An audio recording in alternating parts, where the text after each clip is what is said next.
Yo, what's up, world? It's your boy Philochko here. You know that American dude with the incredible mood? That's me, and I'm here bringing you another audio video lesson. I know it's a video, but I'm mostly speaking, and you don't really see me, so I consider it an audio lesson. And what I'm going to do in this lesson is read you a very interesting poem called "I've Never Been." Okay, and this poem, I'm not exactly sure who wrote this poem, but it's a really good poem to help with your pronunciation and how you stress and your intonation when pronouncing certain words. Okay, that's what this poem is going to work on. All right, so basically I'm going to read it once very clearly, then I'm going to read it again. The second time I try to read it, it'll be good if you try to read it with me, and then the third time, just for you, I'm going to read it as if you understand English perfectly. I'm going to read it in my natural voice, in my natural speech, and see if you understand that. Then after that, I'll give you a quick exam testing your comprehension skills, how well you understand words in English, okay? So let's get to it. Let me read the poem once by myself, and you just listen. Then we try to read together. Then I will read in my normal voice, all right? So let's get to it, okay? Here is the poem. I've never been to Athens, and I've never been to Rome. I've only seen the pyramids in picture books at home. I've never sailed across the sea or been inside a plane. I've always spent my holidays in Brighton in the rain. I've never eaten foreign food or drunk in a foreign bar. I've never kissed a foreign girl or driven a foreign car. I've never had to find my way in a country I don't know. I've always known just where I am and where I'll never go. I've read travel books by writers who have been to Pakistan. I've heard people telling stories of adventures in Iran. I've watched TV documentaries about China and Brazil, but I've never been abroad myself. It's making me feel ill. I've studied several languages like Hindi and Malay. I've learned lots of useful sentences I've never been able to say. The furthest place I've ever been was to the Isle of Man, and that was full of tourists from Jamaica and Japan. Okay? I don't think I made any mistakes while reading that, so I'm gonna go over it again at a reasonable tone, pace, and you try to follow along with me, okay? Let's go. One, two, three. I've never been to Athens and I've never been to Rome. I've only seen the pyramids in picture books at home. I've never sailed across the sea or been inside a plane. I've always spent my holidays in Brighton in the rain. I've never eaten foreign food or drunk in a foreign bar. I've never kissed a foreign girl or driven a foreign car. I've never had to find my way in a country I don't know. I've always known just where I am and where I'll never go. I've read travel books by writers who have been to Pakistan. I've heard people telling stories of adventures in Iran. I've watched TV documentaries about China and Brazil, but I've never been abroad myself. It's making me feel ill. I've studied several languages like Hindi and Malay. I've learned lots of useful sentences I'll never be able to say. The furthest place I've ever been was to the Isle of Man, and that was full of tourists from Jamaica and Japan. Okay, I might have messed up the third to last sentence. I've learned lots of useful sentences I've never been able to say. Okay, now I'm going to read it as if you guys are like my friends from New York or something. So I'm not going to try to pronounce it extra carefully or anything like that. So you could just hear how I would actually read this if I were just reading it for my friends. Okay, it would be like this. I've never been to Athens and I've never been to Rome. I've only been to pyramids and picture books at home. I've never sailed across the sea or been inside a plane. I've always spent my holidays in Brighton in the rain. I've never eaten foreign food or drunk in a foreign bar. I've never kissed a foreign girl or driven a foreign car. I've never had to find my way in a country I don't know. I've always known just where I am and where I'll never go. I've read travel books by writers who have been to Pakistan. I've heard people telling stories of adventures in Iran. I've watched TV documentaries about China and Brazil, but I've never been abroad myself. It's making me feel ill.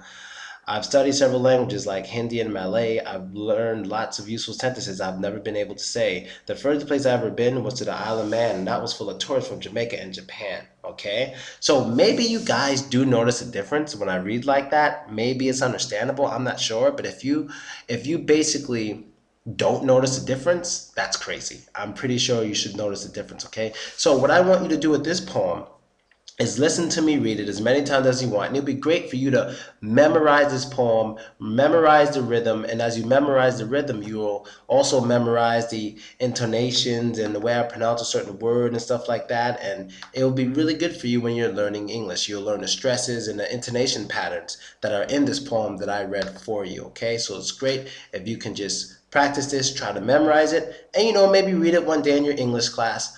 And maybe you could sound like me. You could sound like a native speaker when you read it. That'd be pretty cool. So the more you listen to it, the more you'll be able to repeat after me and say it exactly the way I said it. And that would be really, really cool. Okay. So let's get to the next thing.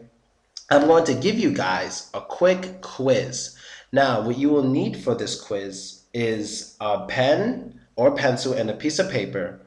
Then number the paper from 1 through 20. Okay, that's all you got to do. So you can pause the video, stop the video, whatever you want. You can go get a pen or pencil and a piece of paper and number it 1 through 20 like you see on the picture in front of you. Okay, so just pause the video, go get it. Now I'm assuming you have it. Now what we're going to do is you see this list in front of you. I'm going to say a word for each number. And for each word I say, there's a letter on top of it that represents it. So it's either A, B, or C. So let's do the first one. I'll give you the answer to the first one, then you have to do the rest yourself. Let's say I were to say the word went. Went. Is that A, B, or C? That's C. Okay, so the answer to number one is C. And you have to do the same thing for all 20. But what I want you to do in this exercise during this test, I do not want you to stop and rewind it. I want you to try to understand what I said on the first try. That's what's important about this test or exam or quiz. You have to get it right on the first try, okay? The first try. So let's go through it. You got your 1 through 20 ready. Number one is C. You already got number one.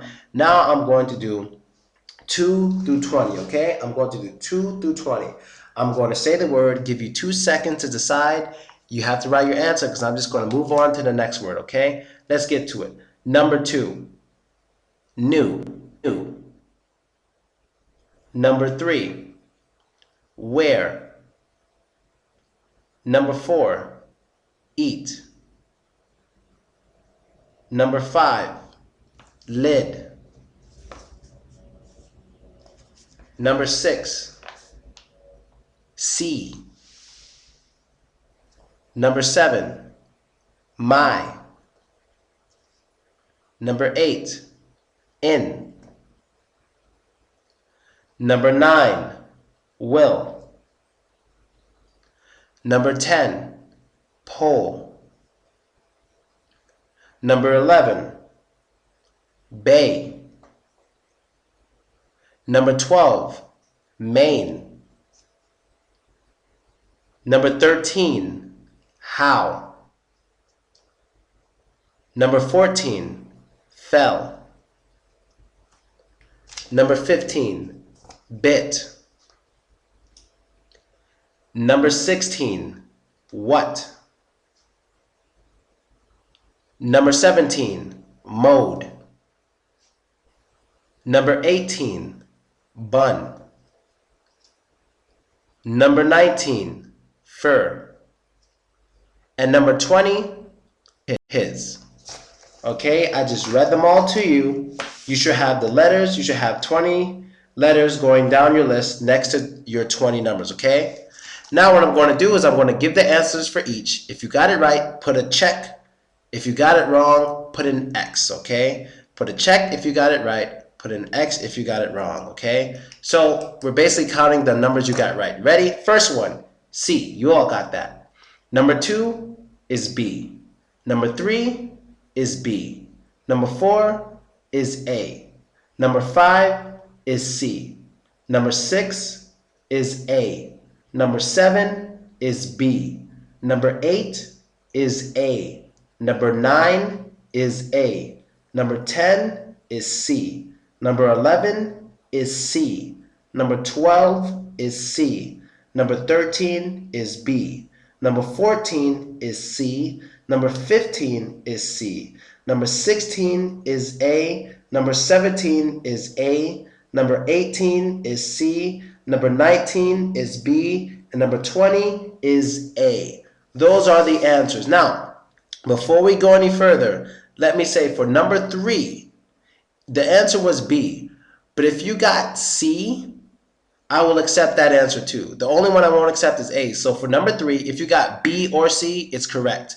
And the reason why that is because in New York, where I'm from, we kind of pronounce those similarly. Like where, it's very, very similar.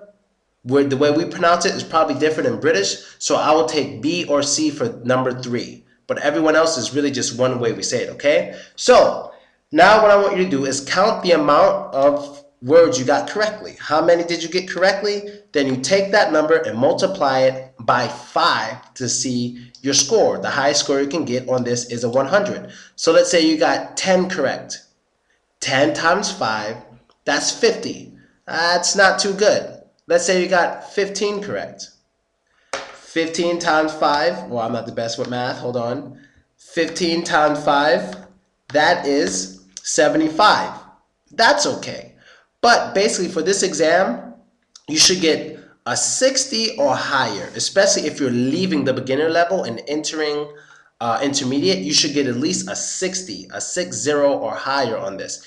If you didn't get a 60 or higher, you really have to work on your listening skills. You have to hear people speaking English a little more, like without an accent.